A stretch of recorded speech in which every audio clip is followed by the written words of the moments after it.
রোজ office থেকে ফিরে রান্না করতে করতে বা কখনো অবসর সময় কাটানোর জন্য সন্টুর মজার মজার কাণ্ড কারখানা দেখে আনন্দ পেত অনেক জীবন।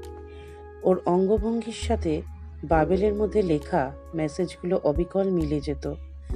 ভিডিও দেখতে দেখতে বদময়না, ভোম্বল, বাপুমা এই শব্দগুলোর সাথে পরিচিত হবার পর দৈনন্দিন জীবনে কাজের ফাঁকে এই চরিত্রগুলো মাথায় এসে কতবার যে মুচকি হাসিয়ে যেত, হয়তো কারোর সেটা গোনা নেই।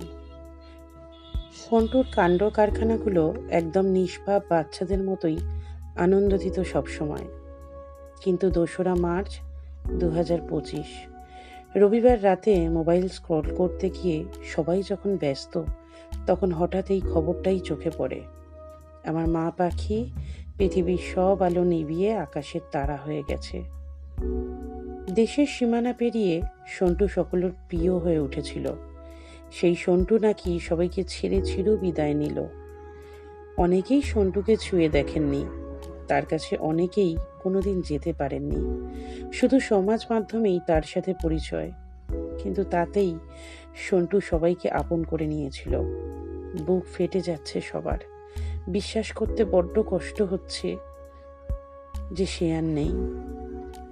সন্টু একটা কুকুর মাত্র। বাংলাদেশে তার বাড়ি। ভারতের বারাসাত থেকে ছোটবেলায় সে যায় বাংলাদেশে। মিষ্টি, কিউট, সুন্দর একটা বাচ্চা, যে সুদূর বাংলাদেশ থেকে ভারতের সবার মন কেড়ে নিয়েছিল। সে এতটাই মিষ্টি একটা বাচ্চা যে বিরক্ত কাকে বলে বোঝে না, কামড়ানো কাকে বলে সেটা তো সে জানেই না। সবাই তার বন্ধু। একটা কুকুর সে মানুষের মনে এতটা জায়গা করে নিতে পারে, সেটার জলজ্যান্ত উদাহরণ এই মা পাখি, যে ২ দেশকে কাঁদিয়ে চলে গেল নীরবে। কিন্তু ঠিক কি হয়েছিল সন্টুর? এই প্রাণঘাতী রোগের লক্ষণটাই বা কি? এই রোগের নাম হচ্ছে হিমোপ্রোটোজোয়া।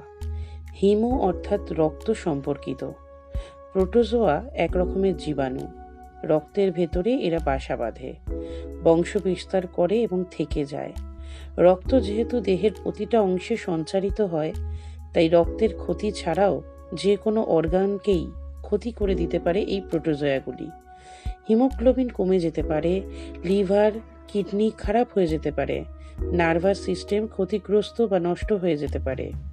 জ্বর, খিদে না থাকা, পায়খানা, বমি, খিঁচুনি, প্যারালাইসিস বা স্কিন ডিজিজ, লোম ঝরে যাওয়া, ওজন কমে যাওয়া, চুপচাপ হয়ে যাওয়া বা কখনো কখনো ভীষণ হিংস্র হয়ে যাওয়া, পায়খানা, বমি, টয়লেট থেকে রক্ত আসা, এই সমস্ত লক্ষণের কোনো একটাও যদি থাকে বা কোনো লক্ষণ যদি নাও থাকে, তাও কিন্তু সেই প্রাণীটি হিমোপ্রোটোজোয়া আক্রান্ত হতে পারে।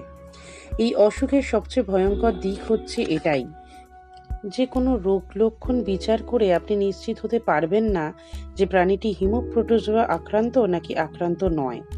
রোগ নির্ণয় করার একমাত্র উপায় হলো ব্লাড টেস্ট। ২ রকম ব্লাড টেস্ট হয়। একটি হচ্ছে হিমোপ্রোটোজোয়া স্লাইড টেস্ট, যেটাতে কাচের প্লেটের উপর রক্তের ফোঁটা ফেলে অণুবীক্ষণ যন্ত্রে দেখা হয় প্রোটোজোয়াগুলো আছে কিনা। এবার এটা যেহেতু ম্যানুয়াল টেস্ট, মানে মানুষ দেখে বিচার করে, তাছাড়া অণুবীক্ষণ যন্ত্রের ক্ষমতা কতটা, এরকম নানান বিষয়ের কারণে এই টেস্ট অনেক সময় ধরা নাও পড়তে পারে। আরেকটি উন্নত মানের টেস্ট হচ্ছে RT-PCR। এই টেস্টে রক্তটাকে একটা রাসায়নিক পরীক্ষার মধ্যে দিয়ে নিয়ে যাওয়া হয়। তাতে যদি প্রোটোজোয়া থাকে তা ধরা পড়ে যায়।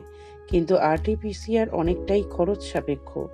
যত ধরনের প্রোটোজোয়া হয় সব টেস্ট করাতে কম বেশি ৬ থেকে ৭ হাজার খরচ পড়ে। সেখানে স্লাইড টেস্টটি ১৫০০ বা ১০০০-এর মধ্যে হয়ে যায়। কিন্তু অনেক সময়ই স্লাইড টেস্টে নেগেটিভ আসার পরেও যখন পোষ্যের শরীর ঠিক হচ্ছে না, তখন RT-PCR করিয়ে দেখা যায় শরীরে প্রোটোজোয়ার সংক্রমণ আছে। প্রিয় পোষ্যর যদি এই রকম অসুখ হয়, তখন যা চিকিৎসার খরচ সেটা কিন্তু টেস্টের খরচের তুলনায় অনেক বেশি। আর যন্ত্রণা, কষ্ট, প্রাণের মূল্যের তুলনায় কতটা সে তো হিসাবের নয়। যদি প্রিয় পোষ্যটির কোনো রকম লক্ষণ থাকে তাহলে অবশ্যই টেস্ট করা উচিত। যদি কোনো লক্ষণ নাও থাকে তাও বছরে 2 বার অন্ততপক্ষে এই টেস্ট করানো উচিত।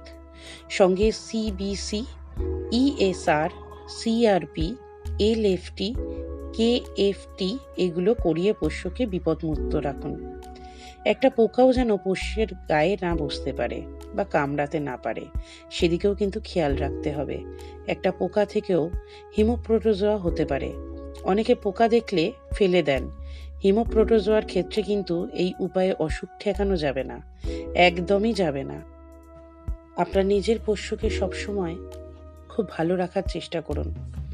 সবাই নিজের পোষ্যকে খুব ভালো রাখারই চেষ্টা করে, আর অফুরন্ত ভালোবাসা, জীবন উজাড় করা ভালোবাসা দিয়েও আমরা অনেক সময় অসুখ বা মৃত্যু ঠেকাতে পারি না। কিন্তু কিছু কিছু ঠিক সিদ্ধান্ত আর চিকিৎসা পরিষেবা অনেক ক্ষেত্রে মৃত্যুকে ঠেকাতে সাহায্য করে। প্রিয় সন্টু সবার বুক খালি করে সৃষ্টিকর্তার কাছে চলে গেল। লক্ষ লক্ষ অনুরাগীর একটাই প্রার্থনা, ভালো থাকুক সন্টু না ফেরার দেশে, আর ফিরে আসুক অন্য রূপে। পরের জন্ম বলে যদি কিছু হয় তাহলে সন্টু যেন আবার ওর বদ ময়নার কোলেই ফিরে আসে, সেটা যে রূপেই হোক না কেন।